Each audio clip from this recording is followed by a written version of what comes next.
Après Jacques Bertin, avec qui vous avez beaucoup appris, vous êtes appelé donc par Talon, designer français, qui a un contrat avec la SNCF pour créer les trains, et il vous demande de faire les cartes pour les transporteurs. Il y avait les Anglais qui étaient vraisemblablement les précurseurs, avec Harry Beck pour le métro de Londres notamment, et une carte qui existe encore aujourd'hui, et c'est en soi déjà quelque chose d'exceptionnel. Mais dans les années à venir, on a continué à penser que c'était une référence absolue, une identité. Et alors ça, c'est un exemple dont j'ai fait la découverte. C'était un voyage que j'avais fait à Londres pour rencontrer Georg Sterling, qui était mon ami déjà depuis la petite école, et qui travaillait chez Pentagram. Donc c'est là que j'avais découvert, et donc je gardais cet exemplaire de cette époque-là. Alors je trouve à ce moment-là quelque chose qui ressemble grosso modo à ça. C'est un travail, on relie un point à un autre, et on indique, alors là c'est une carte des grandes distances, mais je pourrais en citer d'autres, mais c'est du même ordre. Voilà. Alors c'est un hybride entre un travail d'ingénieur qui veut simplement relier deux points, donc il fait une ligne droite, et les cartes classiques que nous avons, carte Michelin par exemple, qui sont plus géographiques, c'est-à-dire que les sinuosités des routes sont représentées de façon plus simple, mais c'est quand même une façon de s'approcher le plus possible. Donc la réalité géographique est de toute façon quelque chose qui n'est pas fixe, qui n'est pas absolu. Et comme c'est toujours entré dans la discussion avec les gens qui pensaient que ce que vous faites est trop schématique, ça ne représente pas la réalité géographique. Et en fait, c'est simplement une question à la fois d'échelle et d'appréciation. Ça, c'est le métro, donc à la même époque. Alors si on compare ça maintenant à Beck, plan de Londres, on voit très vite qu'on a un décalage là depuis 50 ans et on se rend compte qu'on est dans des univers totalement différents. Tout le monde était un peu en retard par rapport aux Anglais. Ceux qui ont le plus vite réagi, vraisemblablement, c'était les Néerlandais, et notamment les chemins de fer néerlandais qui ont fait un remarquable travail. À la même époque que ce que j'ai fait moi. Après, c'est une première esquisse de la schématisation pour voir un peu comment on peut organiser, comment on peut structurer l'ensemble. Donc c'est extrêmement sommaire, mais on se rend compte déjà d'une part que la géométrie des différents points, Lyon, Paris par exemple, sont parfaitement reconnaissables. Et il y a quand même une réalité géographique qui est présente. Et puis, on voit le contour de la France. Un peu plus poussé, après pour voir si éventuellement il faut faire des niveaux différents, c'est-à-dire premier réseau, deuxième réseau, de superposition, éventuellement une frontière. Et finalement, on s'est rendu compte que l'essentiel était là et que ce n'était pas la peine de vouloir peaufiner pour le rendre moins bon. La structure est là, et le signe est là, la reconnaissance est là, l'identité est là. On n'était pas encore équipé d'ordinateurs, on n'avait même pas la moindre idée qu'un jour on le ferait. Et puis, il fallait trouver un intermédiaire, et il fallait inventer une méthode. J'ai commencé à tracer les courbes qu'il me fallait, là aussi de façon classique, tireligne sur une carte à gratter. Après, on reproduit. On fabrique des films. Avec des films, on fabrique des éléments comme ça. J'ai pensé que c'était un mélange de techniques. Alors ça, c'était la technique ultime, en quelque sorte. C'est celle où je maîtrisais tous les aspects des choses. Et ces éléments sont vraiment... On décolle et on colle. On décolle et on colle. Je ne vais pas le faire là, mais on décolle et on colle. Hein. Et tu travaillais tout seul ? Je travaillais tout seul. Alors ça paraît étonnant. Je me suis fait aider pour la carte qui est en exposition, la grande carte, par une équipe, parce que on avait 3 mois pour la faire, et pour faire ça en 3 mois, il était indispensable d'avoir des petites mains pour coller des choses. Et puis, il y a des cartes que ma femme a faites ici, les Hélène, sur ces tables. Alors là, on a un exemple là c'est la couverture d'honoraires. C'était agrandi, affiché dans toutes les gares et distribué en petit et en grand dans tous les formats pour l'usager. Le vecteur principal au départ, c'était la carte dans les trains. Et donc, c'était une rupture, disons. C'était un des célèbres humoristes de l'époque en disant, quand je voyais ça, je croyais que c'était le schéma électrique du train. Et donc, pour montrer aussi le décalage qui s'est produit. Nouvelle culture. Et oui, pour des choses qui, par ailleurs, alors quand on fait référence à Harry Beck à Londres, qui était là depuis longtemps. L'ensemble étant un signe reconnaissable, et ça représentait la France, ça représentait les liens vers l'extérieur, donc il y avait beaucoup de thématiques qui étaient dedans, et puis ça représentait le métier du chemin de fer, c'est-à-dire de relier des points. Et là, une particularité encore qui m'a semblé dès le départ importante, et je me suis dit jamais ça marcherait, parce que traditionnellement, dans toute la cartographie qui touche plus particulièrement la France, mais je crois que c'était vrai ailleurs aussi, c'est que les villes importantes étaient marquées de façon importante. L'idée était la suivante, c'était de dire que quand le voyageur voyage d'un point à un autre, donc c'est le point A au point B qui l'intéresse. Et tout le reste, il peut l'oublier. Donc il n'y a pas de hiérarchie autre pour lui que le point A et le point B. Et c'est pas Paris, Lyon, Marseille. Et évidemment, c'était une rupture totale aussi avec la représentation traditionnelle qui était une représentation du pouvoir. Et c'est pas que c'était le désordre avant, mais c'est qu'on voulait constamment mélanger en fait la représentation du pouvoir politique global et de dire vous pouvez aussi vous en servir. Là, c'est un peu une façon d'inverser les données. Alors, les cartes kilométriques, c'est une particularité, je ne savais même pas que ça existait avant. Quand un voyageur entrait dans un train sans billet, on ne le jetait pas sur les rails, donc il fallait lui calculer le prix du billet. Et le contrôleur avait ça dans sa sacoche. Il a un certain nombre d'informations, et à la fin, il a les cartes. Ils ont découpées là, en morceaux, et il dit « Ah, vous êtes ici, on est là, vous allez jusque là », donc j'additionne les deux chiffres.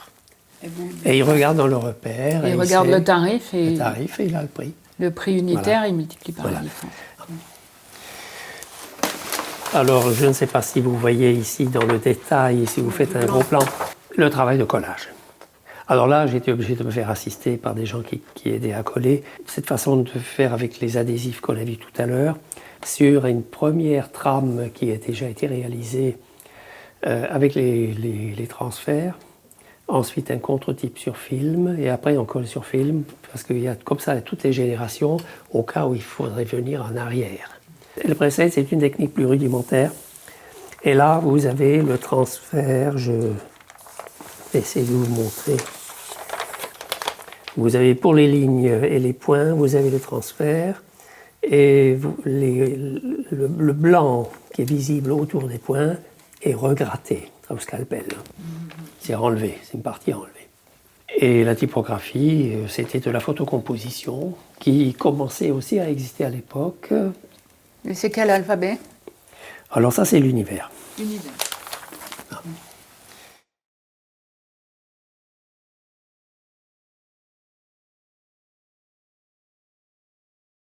Ça, c'est le RER. Ça, c'est le RER. Alors, il y a juste une parenthèse qui me semble importante, malgré tout, c'est que si on revient à cette carte-là... ça, c'est la France, ça, c'est la France, Paris. et ça, c'est donc une partie de la France, autour de Paris. Et on sait, tous les Français, quand ils voyagent avec les trains, ils savent, quand on veut voyager de là à là, ou de là à là, on passe une journée. Quand on remonte à Paris et on redescend... En ligne droite, ça va, en diagonale, ça va pas. C'est beaucoup plus rapide. C'est-à-dire que le système centralisateur est resté, et qui était une particularité de la structure politique française, et elle se représente parfaitement dans le quotidien aujourd'hui, dans la différence entre les radiales et les transversales. Et ce système de rayonnement à partir de la capitale se trouve ensuite à l'intérieur de Paris, on va ici représenter, où tout passe par le Châtelet. Le Châtelet est de nouveau le nœud comme Paris pour la France. Et c'est assez étrange que ça se reproduit en fait à échelle réduite de la même manière. C'était là encore plus une nécessité de trouver une identification pour ces trains régionaux. Là-dessus, il y a le réseau national qui se superpose. C'est-à-dire que vous avez les mêmes trajets. Certains trajets, vous pouvez le faire ou en RER ou en train, sur les mêmes rails. Donc c'est un système quand même très complexe. Et j'ai réalisé un certain nombre de cartes avec la superposition des deux réseaux. Donc vous pouvez imaginer la complexité que ça peut avoir. Donc là, il fallait trouver un signe et être le plus synthétique possible. Une codification des bouts des lignes, qui est la codification sur les trains, une codification par couleur et une codification par ABCD. Alors maintenant, pour le cadre plus général de cette étude de l'identité et de la signalétique du RER, ce n'est pas moi qui l'ai fait tout seul, bien entendu. À l'origine, c'était comme pour la SNCF qu'on avait vu précédemment. C'était une commande qui a été faite à Roger Talon. Dont l'agence s'appelait Design Programme. Il a cherché des compétences extérieures parce qu'il ne pouvait pas faire en interne. Donc il m'a demandé de m'occuper de gérer toute la partie graphique. De la signalétique et de la cartographie, et il a demandé à Massimo Vignelli son expertise en amont, ce qui était également important vis-à-vis du client, d'avoir quelqu'un qui avait l'expérience qui était la sienne, notamment à travers le métro de New York. Alors ces cartes sont toujours en vigueur, mais ce qui est intéressant, c'est qu'elles ont été beaucoup, pas forcément copiées directement, mais elles ont été source d'inspiration pour un nombre de villes incroyables. Est-ce que vous pouvez nous montrer un petit peu? Chicago, Boston, Lisbonne, Sao Paulo, Sao Paulo, c'est le même. C'est le même. Et puis Caracas. Alors Caracas.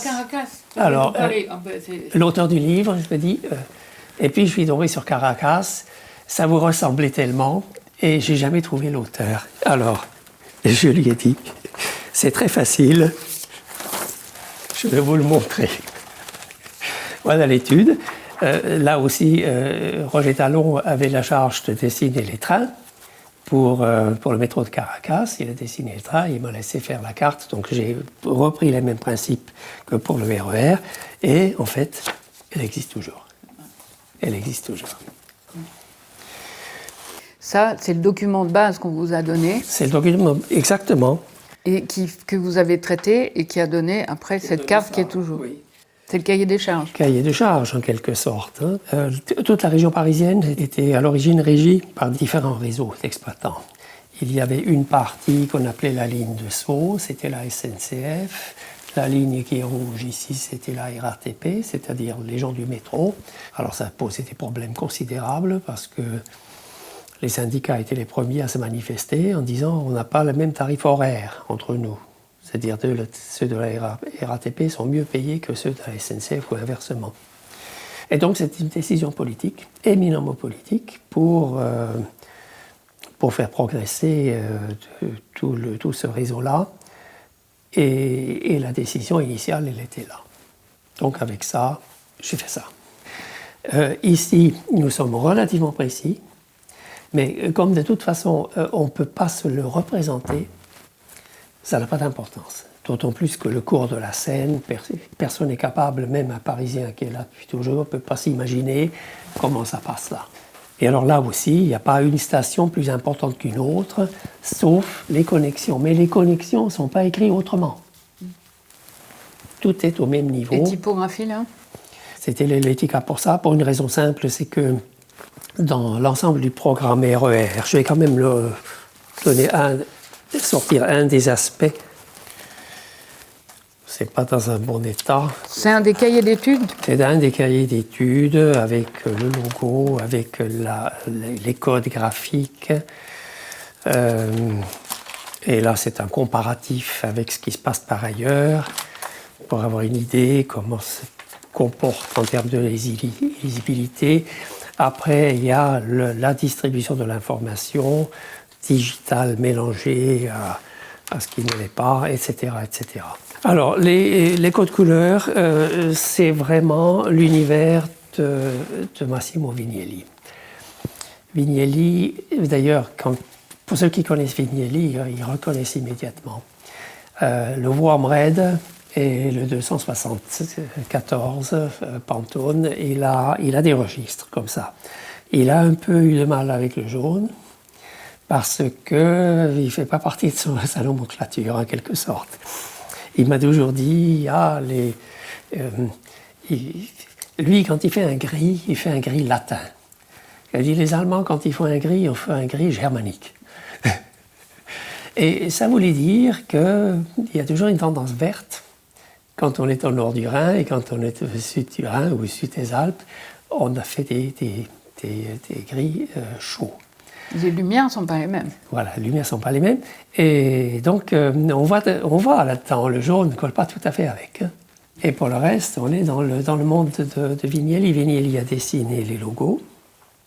Il avait fait ça avec la craie sur un morceau de papier noir. Je me souviens comme si c'était hier. C'était un moment extrêmement émouvant.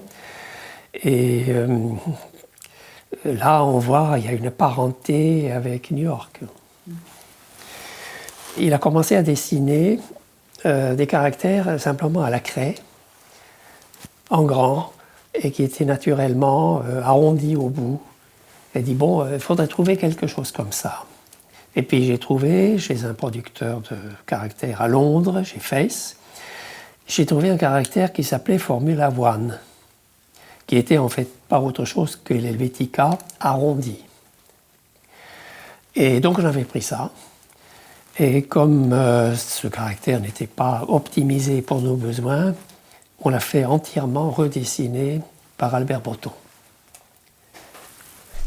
Alors au début, ce réseau parisien était partiel et petit à petit il s'est complexifié jusqu'au moment où on a créé 4 lignes avec 2 sociétés différentes.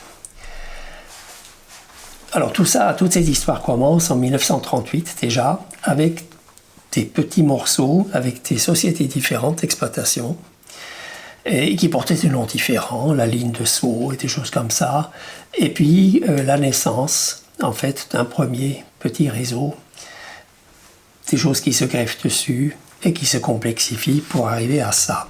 Depuis, bien entendu, cette époque, il y en a d'autres qui se sont ajoutés. Pour différencier les 4 qui sont là, donc on a la bleue qui commençait que là, après elle a été prolongée pour croiser, et le croisement se fait au Châtelet. Châtelet qui est un des nœuds les plus importants au monde en densité, avec la gare de Lyon. Tout se concentre donc là. Donc on a la ligne, historiquement, la ligne de Sceaux, qui s'opère ici. La toute première mise en service du RER était là, rouge, la A. Et ensuite, s'est greffé dessus un réseau qui est ici en jaune, qui existait et qui était celui de la SNCF, y compris ce qu'on appelait la petite ceinture, pour les Parisiens qui savent de quoi je parle. Et puis, il y avait une partie ici qui était préexistant partiellement, où on a ajouté des lignes partielles, des boucles et des choses comme ça. Et tout ça avec du matériel différent, avec des logiques d'entreprise différentes, et tout ce monde s'est réuni pour faire le RER.